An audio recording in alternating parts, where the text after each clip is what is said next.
Assalamualaikum warahmatullahi wabarakatuh dan salam sejahtera. Nama saya Muhammad Amirul Ashraf bin Jaman Huri. Saya merupakan pelajar semester 5 Pendidikan Sains Matematik UiTM Puncak Alam Selangor.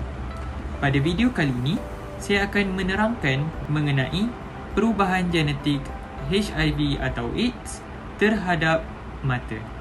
Tahukah anda bahawa masalah penyakit mata terdiri daripada 70% pesakit yang dijangkiti HIV dan ia boleh menjadi gejala awal untuk dijangkiti beberapa komplikasi penyakit lain. Komplikasi pada segmen anterior mata antaranya ialah uveitis anterior, keratitis kulat, keratitis Helper simplex dan Helper zoster dan juga keratitis bakteria. Jadi, mari ikuti saya dalam mendapatkan beberapa kupasan lanjut mengenai kesan perubahan genetik jangkitan HIV atau AIDS kepada masalah mata. Baiklah, sebelum itu, bagi meluaskan perbincangan, mari kita dengarkan beberapa respon orang awam terhadap penyakit HIV atau AIDS dan kesan HIV dan AIDS terhadap penyakit mata uveitis.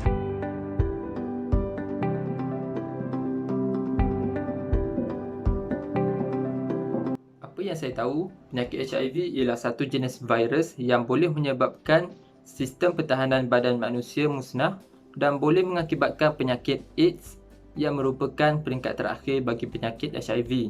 HIV adalah virus sebenarnya yang boleh merosakkan sistem ketahanan badan. Ia sering dikaitkan dengan AIDS. Kenapa AIDS kan? Sebab AIDS adalah peringkat terakhir untuk HIV. Sebabkan keseriusan perkara ini, kita tengok banyak kempen yang dijalankan oleh kerajaan untuk nak tekankan soal HIV. Pada pendapat saya, penyakit HIV ini salah satu virus yang dapat memusnahkan sistem ketahanan badan dan dia juga boleh mengakibatkan seseorang pesakit itu mendapat jangkitan kuman dan kanser dengan mudah. HIV ini biasanya dia berkait rapat dengan AIDS. AIDS ni adalah salah satu peringkat terakhir bagi penyakit HIV.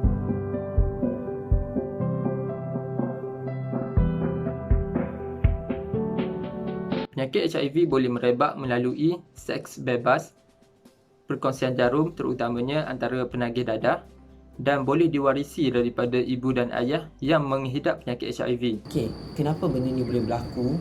Antara sebabnya adalah unprotected sex atau seks bebas. Selain itu, perkongsian jarum di antara penagih dadah juga menjadi faktor kenapa ramai terjangkit dengan HIV. Berdasarkan pengetahuan saya, ada beberapa cara HIV merebak. Antaranya yang pertama adalah hubungan seks yang bebas, penagih dadah yang berkongsi jarum. Yang ketiga, ibu yang telah dijangkiti HIV akan menjangkiti bayi yang baru lahir. Dan yang terakhir adalah pemindahan organ yang telah dijangkiti virus HIV.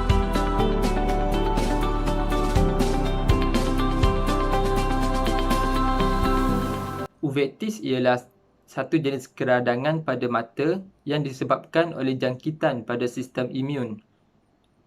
Gejala bagi uveitis ialah mata menjadi merah, berasa sakit yang melampau dan penglihatan menjadi semakin teruk. Uveitis pula adalah penyakit mata yang boleh menyebabkan bahagian mata tu cedera.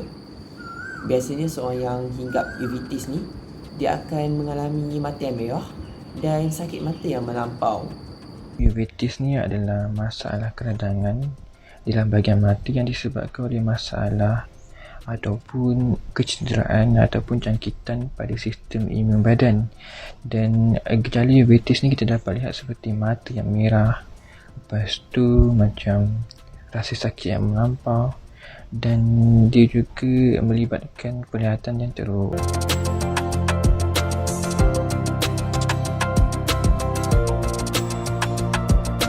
Saya sebenarnya kurang tahu tentang kesan HIV terhadap uveitis kerana mungkin saya kurang didedahkan dengan perkara-perkara sebegini.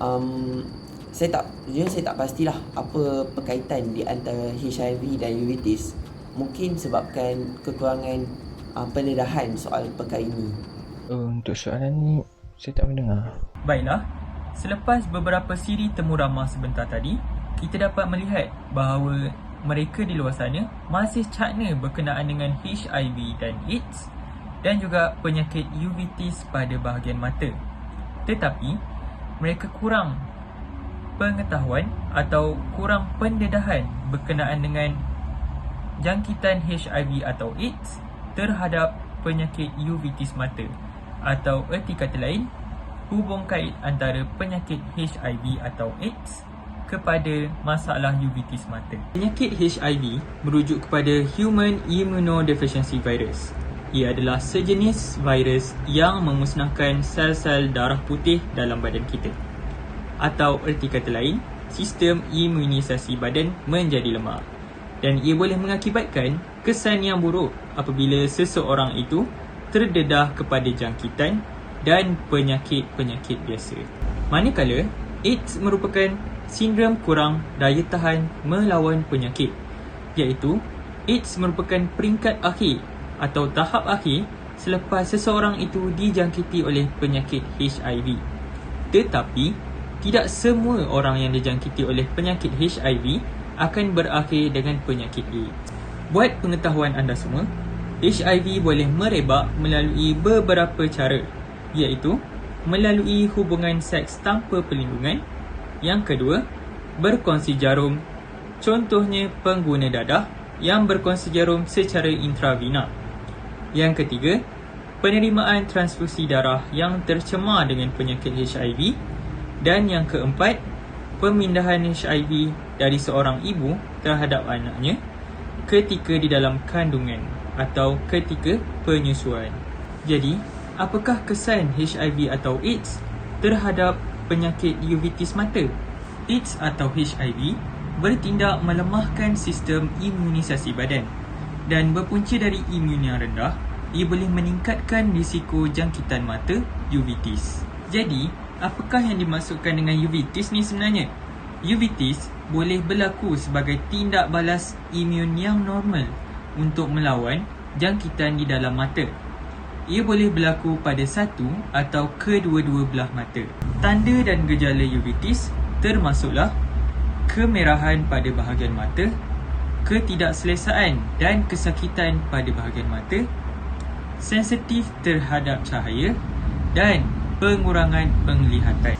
Oleh itu, bagi mereka yang menghidapi masalah HIV atau AIDS, ia boleh meningkatkan lagi risiko masalah uveitis pada bahagian mata. Jangkitan yang paling umum hadir pada kawasan mata termasuklah herpes zoster virus, Kaposi sarcoma dan molluscum contagiosum atau dikenali sebagai kutil air. Penerangan bagi penyakit-penyakit tersebut ialah herpes zoster virus ataupun virus yang mengakibatkan kayap. Ia mengakibatkan pesakit mengalami ruam di sekeliling mata dan di satu bahagian dahi sahaja. Yang kedua, Kaposi sarcoma memberi kesan apabila luka pada bahagian kelopak mata dan mengakibatkan mata tidak dapat ditutup dengan baik. Dan juga pesakit mengalami kekeringan mata. Bagi penghidap kepada jangkitan molluscum contagiosum akan menerima benjolan kecil pada bahagian kulit. Molluscum contagiosum memiliki ukuran lebar sekitar 2 hingga 5 mm dan disertai dengan titik di bahagian tengah. Jadi setakat ini sahaja video dokumentari saya pada kali ini. Semoga ilmu yang disampaikan dapat digunakan pada masa hadapan dan disampaikan kepada komuniti masyarakat yang lain. Dengan itu, saya Muhammad Amirul Ashraf. Terima kasih.